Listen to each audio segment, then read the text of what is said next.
All right, let's dive right in. Over the next few minutes, we're going to get you up to speed with the essential AI glossary for 2026. We're not just talking buzzwords here. We're talking about the core concepts you absolutely need to know to stay ahead of the game. So, let me ask you, are you fluent in the language of AI? Because, let's be honest, the vocabulary from just last year is already starting to feel a little outdated. This isn't just about knowing fancy terms. It's about really understanding the engine that's reshaping, well, pretty much everything. And this explainer? It's your new cheat sheet. So here's our game plan. First, we're going to pop the hood and look at AI's core blueprint. Then, we'll see how we turn our ideas into actual results, from prompts to actions. After that, we'll cover the super important rules of the road that keep AI safe and on track.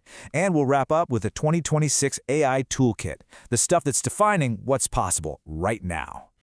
Okay, let's start with that core blueprint. Because to really get what AI can do, you first have to have a sense of how it thinks. Everything in AI really starts with the neural network. The best way to think about it is like a giant company staffed with interns. Each intern is hyper-specialized. Maybe one just looks for curved lines. When a picture comes in, that first layer of interns does its one simple job and passes what it found to the next layer. That next layer then combines those simple findings into something a bit more complex, like a circle.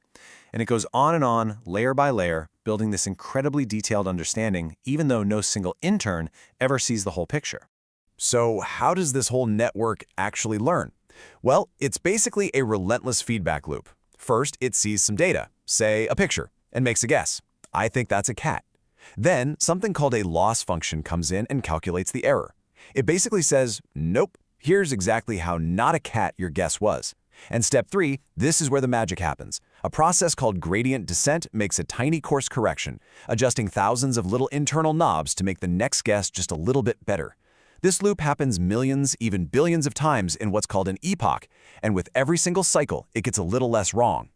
And really, that's the whole point. All of that mind-bending complexity, it all boils down to one simple goal, this relentless mathematical mission to minimize error, one tiny adjustment at a time. Okay, so now we have a trained model. It's learned. But a brain in a jar isn't all that useful, right? The next big step is actually putting it to work, and that's all about turning our prompts into real-world actions. And it all kicks off with the prompt. The prompt is everything. It is the steering wheel. A vague prompt will get you a vague outcome every single time. It's not just about asking a question. It's about giving the AI the full context, the constraints, the complete set of instructions it needs to do its job right. But here's where it gets really exciting. A simple text response isn't the endgame anymore. The real revolution is the AI agent. This is where the AI grows hands and feet. An agent doesn't just talk, it acts. It can understand a goal, create a plan, and then use digital tools like booking a flight, querying a database, or analyzing a spreadsheet to actually get that goal done, all by itself. And this brings us to a really important distinction for 2026. On one side, you have the classic LLM, the large language model. It's a language expert, right? Think of it like a brilliant librarian who's read every book in the world and can talk about them fluently. On the other side, you have a reasoning model. This is an expert thinker. It doesn't just recall information. It uses compute power in the moment to analyze, plan, and solve problems it's never seen before. It's the huge difference between reciting a fact and actually figuring something out from scratch. Now, with all of this incredible power comes the huge responsibility of making sure these systems are actually reliable and safe. So that brings us to our third part, the absolute must-know rules of the road for keeping AI on track. I'm sure you've heard of the biggest roadblock here, hallucinations. This is when an AI just makes stuff up. It says something that sounds perfectly plausible, but it's completely fabricated. It isn't lying on purpose, it's just predicting the next most likely word. But for any kind of serious professional use, this is a total deal breaker. So, how do we fix it? Well, the solution, in concept, is beautifully simple. You just give the AI an open book test. Instead of making it rely on its memory, you give it the correct textbook right when it's answering the question. And that textbook is a technique called retrieval augmented generation, or just RAG. It's pretty straightforward. Before the AI answers your question, it does a quick search on a private, trusted source of information, like your company's internal documents. Then, it's forced to use only that verified data to put together its answer. It basically has to cite its sources, which grounds its output in fact, and all but eliminates hallucinations. It's a game changer. But RAG is just one piece of the safety puzzle. You're going to hear these 4 other key ideas a lot. Alignment is all about making sure the AI's goals are aligned with our human values. Guardrails are like the digital bumpers that keep it from going off topic or into harmful areas. Bias is about tackling the huge challenge of making sure AI doesn't just copy the systematic errors in its training data. And finally, red teaming is basically ethical hacking. You have teams that try to break the AI on purpose so you can find and fix its weaknesses before anyone else does. Okay, this brings us to our final section, the 2026 AI Toolkit. If the first few parts were about how AI works, this is about where it's all going. Let's look at the biggest trends you need to have on your radar right now. So there are three critical updates to the AI glossary that are fundamentally changing the game this year. Let's break them down.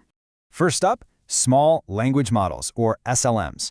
For a long time, the thinking was bigger is always better, which meant relying on massive, expensive servers in the cloud. The new wave is all about small, incredibly efficient models that can run directly on your laptop or even your phone. This is huge for privacy, for speed, and for cost. Just imagine an AI assistant that works instantly, even when you're on a plane with no internet. Second, and yet, we're talking about them again because they are just that central to the 2026 toolkit, reasoning models. The key idea here is what's called compute at inference. That just means they do the heavy lifting, the thinking, at the exact moment you ask a question, instead of just pulling from memory. This is the engine that's driving real, on-the-fly problem solving. And number 3 is the Model Context Protocol, or MCP. Look, if AI agents are the new employees in your company, MCP is the universal language they all speak to use the company's tools. It's a new open standard that lets any agent from any provider securely and reliably connect to any business tool, file, or database. It's the plumbing that lets AI actually get to work. Put simply, MCP is the new industry standard for how agents talk to your files and databases.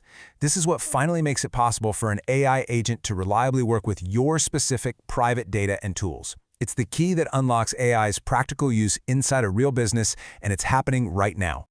So, there you have it. From the core of a neural network all the way to the new industry standard of MCP, you now have the essential AI vocabulary for 2026. The tools are more powerful and, frankly, more accessible than they have ever been before. So the only real question left is, what are you going to build with them?